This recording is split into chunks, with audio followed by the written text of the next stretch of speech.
श्रावण महिन्यात एकदा तरी महादेवाच्या मंदिरात जावं असं म्हणतात. तर मग तुम्हाला हे सुंदर असं महादेवाचं मंदिर बघायचं आहे.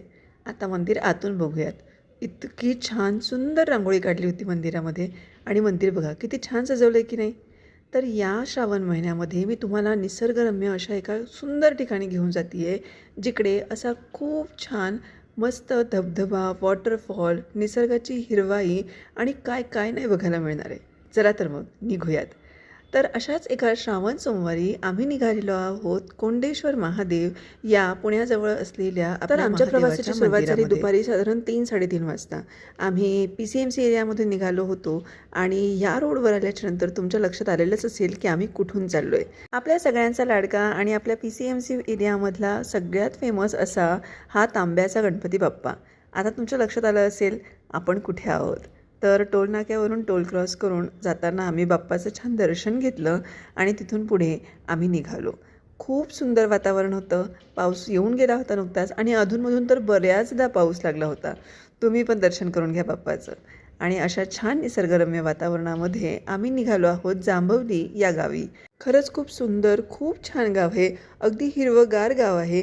गावातले रस्ते म्हणून बरं आम्हाला जाताना गावातलं हे छानसं शिवमंदिर देखील लागलं बरं का. तर मी सांगत होते तुम्हाला गावाबद्दल. तर गावातले हे रस्ते खूप छान मस्त ओले ओले होते, कारण नुकताच पाऊस पडून गेला होता. हिरवीगार शेतं तुम्ही आजूबाजूला बघू शकता आणि सगळा हा गाव जो आहे ना, हा मस्तपैकी डोंगर दऱ्यांनी छानपैकी वेढलेला आहे. तुम्ही बघू शकता इथे किती छान हिरवीगार शेतं आहेत आणि खूप मस्त सुंदर असा व्ह्यू आहे या गावाचा. खरं तर अशी छान दृश्य बघण्यासाठी, इतकी छान सिनरी बघण्यासाठी आपल्याला अशा गावांकडे जावं लागतं. कारण की शहरामध्ये असं दृश्य बघायला मिळणं खरंच खूप जास्त अवघड आहे. तर अशा सुंदर हिरवाईने नटलेल्या ह्या जांभवली गावामध्ये आम्ही प्रवास करत करत निघालो होतो. दुपारची वेळ होती, त्यामुळे साधारण जेवण वगैरे करूनच आम्ही निघालो होतो. त्यामुळे मध्ये कोणताही आम्ही ब्रेक घेतला नाही. सो मग जाता जाता आम्हाला हा सुंदर वॉटरफॉल बघायला मिळाला. मेन रोडपासून थोडासा आतल्या बाजूला आहे, पण अगदी आपल्याला जवळ पडेल इतका छान बघता आला आणि खरंच खूप मोठा पण होता हा. आणि हा व्ह्यू बघा, म्हणजे सध्या तर पश्चिम महाराष्ट्राचा स्वर्ग झाला आहे.